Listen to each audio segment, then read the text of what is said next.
Hey guys, welcome back to my channel. My name is Kavita Arya और आज मैं SEO की एक ऐसी सीरीज़ शुरू करने वाली हूँ जो कि एज अ बिगिनर उन लोगों के लिए बहुत ज़्यादा यूज़फुल रहेगा जो कि डिजिटल मार्केटिंग का कोर्स करना चाहते हैं, डिजिटल मार्केटर बनना चाहते हैं।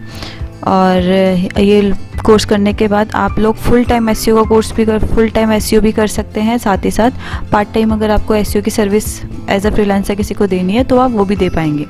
ठीक है, तो हमें वीडियो स्टार्ट करते हैं। सबसे पहले क्वेश्चन ये आता है कि what is SEO and what is the full form of SEO. ठीक है, एसईओ की फुल फॉर्म होती है सर्च इंजन ऑप्टिमाइजेशन। ठीक है, सर्च इंजन ऑप्टिमाइजेशन से पहले हमें ये समझना होगा कि सर्च इंजन होता क्या है, सर्च इंजन क्या चीज़ है। तो सर्च इंजन एक वो ज़रिया है जिसके ज़रिए से हम लोग कुछ भी चीज़ सर्च कर पाते हैं या फिर उसके बारे में नॉलेज ले पाते हैं। जैसे कि गूगल एक सर्च इंजन है। गूगल पे जब हम टाइप करते हैं पर्टिकुलर वन थिंग, अगर मुझे टाइप करना है व्हाट इज़ एसईओ, तो मैं कहाँ टाइप करूँगी उसे? गूगल पे, विंग पे, याहू पे, इस तरीके के प्लेटफॉर्म्स जहाँ पर हम लोग किसी भी पर्टिकुलर थिंग के बारे में सर्च कर पाते हैं उसे कहते हैं सर्च इंजन। तो सर्च इंजन ऑप्टिमाइजेशन, इसका क्या मतलब है? साथ ही साथ ये प्लेटफॉर्म एक इतना वाइडर प्लेटफॉर्म है कि अगर आप इसके बारे में समझेंगे तो ये बढ़ता रहेगा।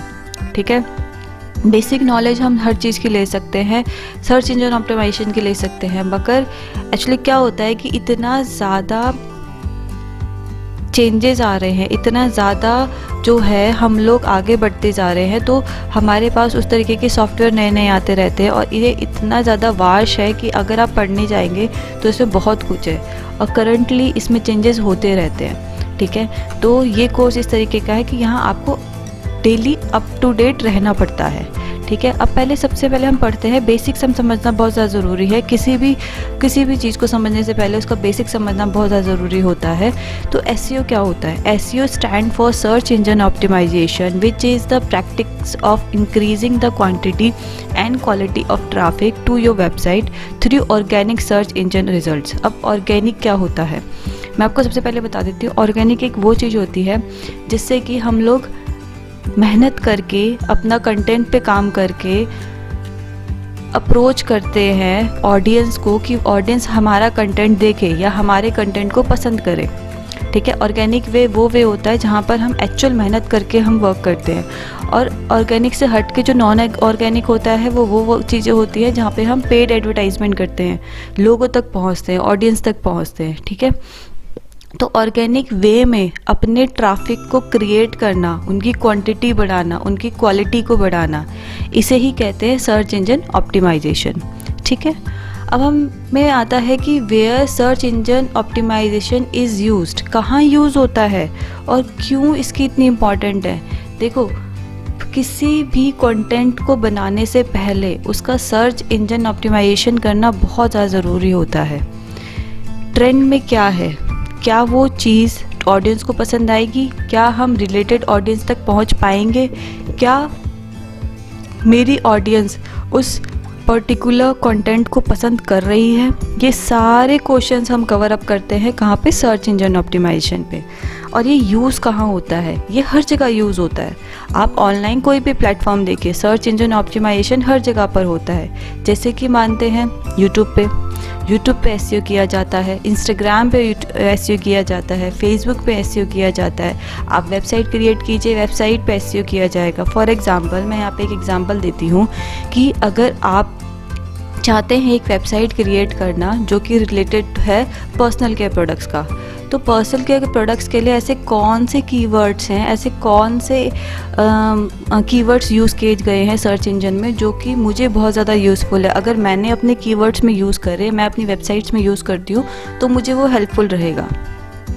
ठीक है, तो जितने भी हमारे सर्च इंजन में जाकर, जब मैं अपने पर्सनल केयर प्रोडक्ट्स के मान के चलते हैं, मैंने पर्सनल केयर प्रोडक्ट्स में कुछ शैम्पू और ऑयल्स रखा हुआ है और ऑयल और शैम्पू का जो भी वैरायटी मैं रखती हूँ, मैं मान के चलते हैं हमने कोकोनट ऑयल का वैरायटी रखी हुई है, तो कोकोनट ऑयल की वैरायटी के लिए कौन कौन से कीवर्ड्स यूज़ किए जाते हैं, सर्च इंजन कौन कौन से कीवर्ड्स यूज़ करता है। ठीक है, उसी तरीके से मैं एक एग्जांपल लेती हूँ। अगर मैं कुछ एयरफोन्स की बात करूँ तो एयरफोन्स में क्या क्या क्वालिटीज़ उनकी होनी चाहिए, लोग क्या यूज़ करते हैं, लोग किस तरीके के ईयरफोन्स यूज़ करते हैं, क्या क्वालिटी वो पसंद करते हैं, क्या वो क्वालिटीज़ हम अपने ईयरफोन्स पे दे पा रहे हैं, क्या वो क्वालिटीज़ हम लोग अपनी वेबसाइट में डिस्कस कर पा रहे हैं। तो ये सारे क्वेश्चंस कहाँ कवर अप होते हैं, एसईओ के अंदर कवर अप होते हैं। और यही मेन ज़रिया होता है, ऑर्गेनिक ज़रिया होता है हमारा ट्रैफिक क्रिएट करने के लिए, चाहे वो यूट्यूब हो, चाहे वो इंस्टाग्राम हो, चाहे वो वेबसाइट हो, चाहे वो ब्लॉग हो।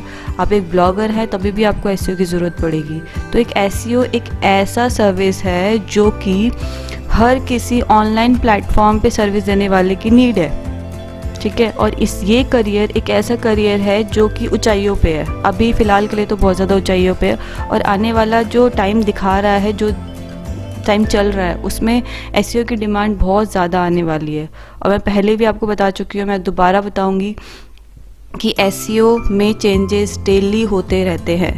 हमें इसको डेली अप टू डेट, अपने माइंड में डेली अप टू डेट करना बहुत ज़रूरी होता है कि ट्रेंड में क्या है, ट्रेंड में क्या नहीं है।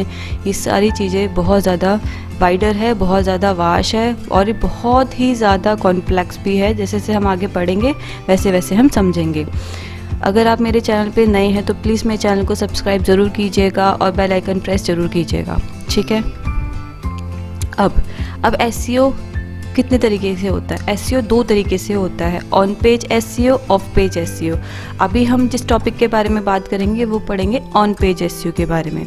तो ऑन पेज एसईओ में क्या होता है, जितना भी मैं मान के चलते हैं कि मैं एक यूट्यूबर हूँ, मैं यूट्यूब में कौन कौन से कीवर्ड्स यूज़ कर रही हूँ, क्या मेरे वो कीवर्ड सर्च इंजन में ज़्यादा यूज़ हो पाए हैं, क्या वो लोग, मेरी ऑडियंस उस सर्च इंजन पे जाकर मेरे कीवर्ड्स को यूज़ करती है, ठीक है, मैंने क्या वो सही कीवर्ड यूज़ किया है। उसी तरीके से एक ब्लॉगर, एक वेबसाइट बनाने वाला, हर कोई जो फ्रंट में हमें दिखता है, ठीक है, जो हमें फ्रंट में दिखता है, हमारे वेबसाइट के पेज पे दिखता है, हमारे ब्लॉग के पेज पे दिखता है, उसे कहते हैं on page SEO. Of page SEO वो हमें बैकएंड से वर्क होता है, वो मैं आगे आपको समझाऊंगी, जैसे मैं सीरीज़ क्रिएट करती रहूँगी उसमें मैं आपको 1 बाय 1 समझाती रहूँगी, ठीक है। तो सबसे पहला जो मेन होता है ऑन पेज एसईओ में, कीवर्ड रिसर्च। कीवर्ड रिसर्च वही है कि अगर मैं एक ऑन एसईओ की सीरीज़ शुरू कर रही हूँ तो एसईओ की सीरीज़ के लिए मैं कौन कौन से कीवर्ड्स यूज़ कर रही हूँ, क्या मेरे रिलेवेंट ऑडियंस तक मेरे वीडियो पहुँच पा रही है, क्या मेरे रिलेवेंट ऑडियंस मेरे इस कंटेंट को पसंद कर रही है। ये सारे के सारा हमारा कहाँ पे एलैबोरेट होता है, कीवर्ड रिसर्च में होता है। यहाँ पर आप ऑनलाइन रिसर्च भी कर सकते हैं, ऑफलाइन रिसर्च भी कर सकते हैं। ये डिपेंड करता है कि आप word to word keyword research कर रहे हैं, पूरा फेज का कीवर्ड रिसर्च कर रहे हैं, ठीक है। मान के चलते हैं आप एक बेकरी की शॉप क्रिएट करना चाहते हैं और वो ऑनलाइन वर्क शुरू करना चाहते हैं, तो बेकरी की शॉप के लिए ऑनलाइन आपको कौन कौन से कीवर्ड्स यूज़ करने चाहिए जो कि आपके लिए हेल्पफुल रहेगा, ठीक है। कौन कौन सा फेस ऐसा शुरू करना चाहिए, आपको राइट करना चाहिए जो आपके लिए बेस्ट रहेगा। तो यहाँ पे क्या क्या होता है हम इसे समझते हैं। अब कीवर्ड रिसर्च के अंदर हम क्या क्या कवर अप करते हैं, choice of keywords in term of search, volume, competition, long tail, short tail, then only you can decide number of website page, structure, content, URLs, meta tags, etc. अब देखिए, मैं वेबसाइट क्रिएट करना चाहती हूँ तो उस वेबसाइट के लिए मैं कौन कौन से कीवर्ड्स यूज़ कर रही हूँ वो ऑब्वियस सी बात है, ये मैंने आपको पहले बता दिया। साथ ही साथ उनका वॉल्यूम क्या है, कितने परसेंट लोग पर डे के अकॉर्डिंग उस कीवर्ड का रिसर्च करते हैं, ठीक है, कितने परसेंट लोग पर मंथ के अकॉर्डिंग उस कीवर्ड का रिसर्च करते हैं, क्या कंपटीशन है उसका। जैसे कि मैं एग्जांपल लेती हूँ, जैसे कि मैं ईयरफोन्स बेचना चाहती हूँ, मैं ईयरफोन्स की अपनी वेबसाइट क्रिएट करना चाहती हूँ, तो मैंने ईयरफोन की वेबसाइट क्रिएट करी, तो साथ ही साथ मुझे ये देखना होगा कि वो ईयरफोन्स के लिए मैं कौन सा कीवर्ड यूज़ कर रही हूँ। मैंने अपने नाम से अगर कोई कीवर्ड मैं बनाती हूँ, कविता आर्या ईयरफोन्स, क्या कविता आर्या ईयरफोन्स लोग सर्च करेंगे? नहीं करेंगे। लोग सर्च करेंगे क्या? ईयरफोन सर्च करेंगे। ईयरफोन से ही लोगों तक मैं पहुंच पाऊंगी। हाँ, जिस दिन मैं ब्रांड बन जाऊंगी उस दिन मेरा ऑटोमेटिकली कीवर्ड बन जाएगा, ठीक है। तो कंपटीशन देखना होता है। लॉन्ग टेल, शॉर्ट टेल का मतलब यहाँ पे ये होता है कि हमें लंबी लाइनों का कीवर्ड लेना है या छोटी लाइनों का कीवर्ड लेना है, यानी कि हमें पूरे एक पैरे में कितने बारी किसी कीवर्ड को यूज़ करना है, कितनी बारी नहीं करना है। बहुत ज़्यादा हम एक ही शब्द का यूज़ करते हैं, उससे भी हम लोग नेगेटिव मार्केट में आते हैं, हम रैंकिंग नहीं कर पाते हैं गूगल पे या फिर किसी भी सर्च इंजन पे। तो हमें इस बात का भी बहुत ज़्यादा ध्यान रखना पड़ता है, तभी हम डिसाइड कर सकते हैं कि हमारी वेबसाइट के कितने पेज बनेंगे, क्या स्ट्रक्चर रहेगा, क्या कंटेंट हम डालेंगे, क्या मेटा टेक्स्ट डालेंगे। मेटा टेक्स्ट भी मैं आपको आगे आने वाली वीडियोज़ में बताऊँगी कि मेटा टेक्स्ट होता क्या है। ऑफलाइन कीवर्ड रिसर्च करना है तो आपको ब्रेनस्टॉर्मिंग करनी होती है, नोट्स क्रिएट करना होगा, लोगों के अपने आसपास के लोगों से बातचीत करनी होगी, अपने एरिया के लोगों से बातचीत करनी होगी, अपने फ्रेंड से बात करना होगा, अपनी टीम से बात करना होगा, या फिर आप ऑलरेडी अगर आप ऑलरेडी ट्रेडिशनल मार्केट में हैं, अगर आप नॉर्मली ऑफलाइन मार्केट में हैं, तो आप अपने इस कस्टमर की क्वेरी के अकॉर्डिंग ही उस तरीके की कीवर्ड्स रिसर्च कीजिए जो कि आपकी वेबसाइट पर भी आपके हेल्पफुल रहेगा। ऑनलाइन कीवर्ड रिसर्च के लिए यहाँ पे बहुत सारी पेड भी है और फ्री भी है, ठीक है। गूगल हमको सारी फ्री सर्विसेज देता है, तो गूगल की तरफ से जितने भी हमारे पास कीवर्ड रिसर्च के प्लेटफॉर्म्स हैं वो सब फ्री हैं, और बाकी कुछ पेड भी होते हैं, वो हम डिस्कस करते हैं। अब ऑनलाइन कीवर्ड रिसर्च से हमें क्या क्या चीज़ें पता चलती हैं। सबसे पहले हमें पता चलता है वॉल्यूम ऑफ क्वेरीज, कि हमारे पर्टिकुलर प्रोडक्ट के लिए कितनी ज़्यादा क्वेरीज आ रही है, पर्टिकुलर कंटेंट के लिए कितनी ज़्यादा क्वेरीज आ रही है, ठीक है। उसका हिस्टोरिकल और अपकमिंग ट्रेंड क्या है, ठीक है। मतलब हिस्टोरिकल से मेरा मतलब यहाँ पर ये है कि हिस्टोरिकल मतलब पुराना, पास्ट में लोगों ने उसे कितना सर्च किया है, प्रेजेंट में लोग उसे कितना सर्च कर रहे हैं, वो ट्रेंड में है भी या नहीं है, और आने वाले टाइम में उसकी क्या पॉसिबिलिटीज़ रहेगी। ये सारी की सारी चीज़ें हमें ऑनलाइन रिसर्च में मिलता है, ये हम लोग ऑफलाइन रिसर्च में नहीं कर सकते हैं। ऑफलाइन रिसर्च जब हम करते हैं तो हमें प्रेजेंट का सिनेरियो पता चलता है, मगर ऑनलाइन रिसर्च जब हम करते हैं तो हमको एक पर्टिकुलर प्रोडक्ट का, पर्टिकुलर कंटेंट का पास्ट क्या रहा है, फ्यूचर क्या रहा है और प्रेजेंट क्या रहेगा, ये सब कुछ हमें चीज़ें पता चल जाती है, ठीक है। जैसे मैं एक एग्जांपल लेती हूँ कि फ्रीलांसिंग करियर की अगर हम बात करें, तो पहले अगर हम अभी से थोड़े टाइम पहले की बात करते, 10-12 साल पहले की बात करते, तो फ्रीलांसिंग करियर इतना ज़्यादा ट्रेंड में नहीं था, ठीक है। जब आप जेन्युइनली जाएंगे, साइट्स में जाएंगे और प्लेटफॉर्म से जाके सर्च करेंगे तो बहुत ज़्यादा पहले आपको इतना सब कुछ नहीं मिलेगा। बट आने वाले टाइम में अगर आप प्रेजेंट की बात करें या आने वाले टाइम की बात करें, तो फ्रीलांसिंग करियर बहुत ज़्यादा अच्छा स्कोप माना जाता है, ठीक है। अगर आप फुल टाइम वाले पर्सन से बात करेंगे तो वो ऑब्वियसली आपको यही बोलेगा कि आप हाँ फ्रीलांसिंग में स्टार्ट करो। तो ये होता है कि हमें पता चल जाता है कि ट्रेंड के अकॉर्डिंग क्या क्या अपडेट रहने वाला है। थर्ड पॉइंट है रिलेटेड रिसर्चेज एंड फेजेस। अब रिलेटेड सर्चेज एंड फेजेस का मतलब यहाँ पे वही है कि कितना ज़्यादा उसके बारे में सर्च किया जा रहा है, कितना ज़्यादा उनके फेजेस के बारे में सर्च किया जा रहा है। सर्च वॉल्यूम बाय सिटी और कीवर्ड्स, ये बहुत ज़्यादा इम्पॉर्टेंट है। मोस्टली बहुत सारे लोग इस चीज़ को भूल जाते हैं। जैसे पर्टिकुलर दिल्ली के अंदर कितने प्रोडक्ट्स की डिमांड आती है। अब मैं दिल्ली में बैठी हूँ और मैं दिल्ली से कहीं और सेल करना चाहती हूँ, मान के चलते हैं मैं केरला सेल करना चाहती हूँ या मैं मुंबई सेल करना चाहती हूँ। मैं किसी ऐसे प्रोडक्ट की सेल यहाँ पे करती हूँ जो कि वहाँ पर इतनी इम्पोर्टेंस ही नहीं है, वो लोग वहाँ समझते ही नहीं है उस चीज़ के बारे में, तो क्या वो यूज़फुल रहेगा।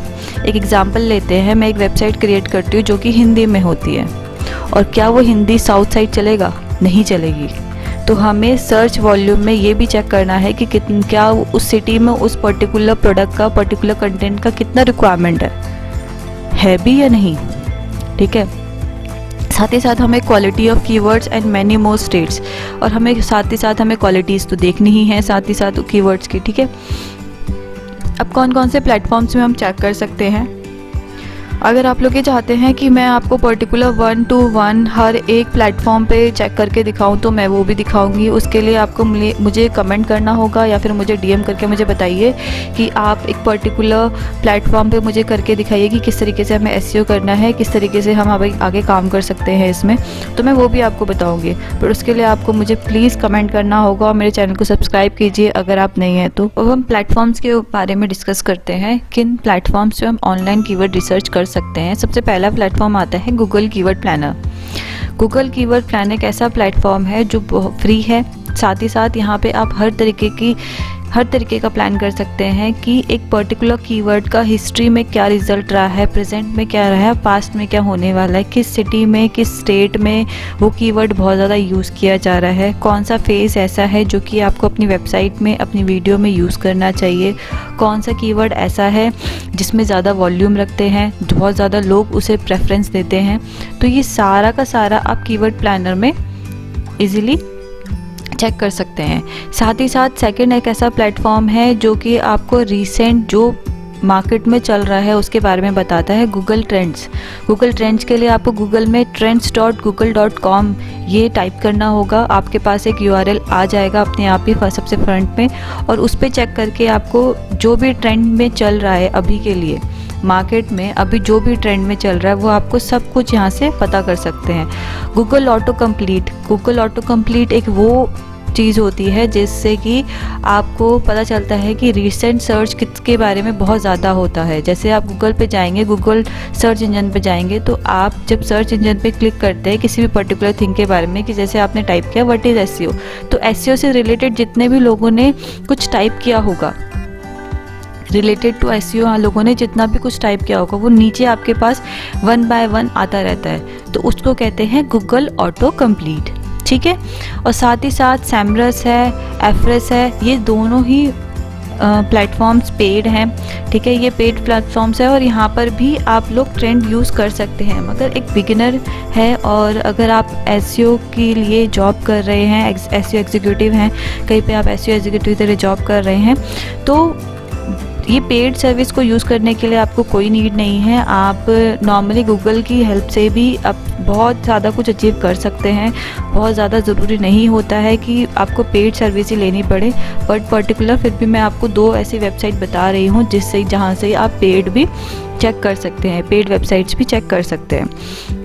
सो आज की मेरी सीरीज़ जो थी वो पर्टिकुलर कीवर्ड रिसर्च के बारे में थी। मैंने कीवर्ड रिसर्च से रिलेटेड जितने भी टॉपिक्स है सारे कवर अप कर रहे हैं SEO से रिलेटेड। नेक्स्ट जो मेरी सीरीज़ होने वाली है वो मेटा टैग, कंटेंट ऑप्टिमाइजेशन, और साथ ही साथ मैं बात करूँगी लिंक्स के बारे में, SEO फ्रेंडली वेबसाइट कैसे बना सकते हैं। ये सारे के सारे टॉपिक हम लोग नेक्स्ट वीडियो में कवर अप करेंगे। So if you are new to my channel, please subscribe my channel.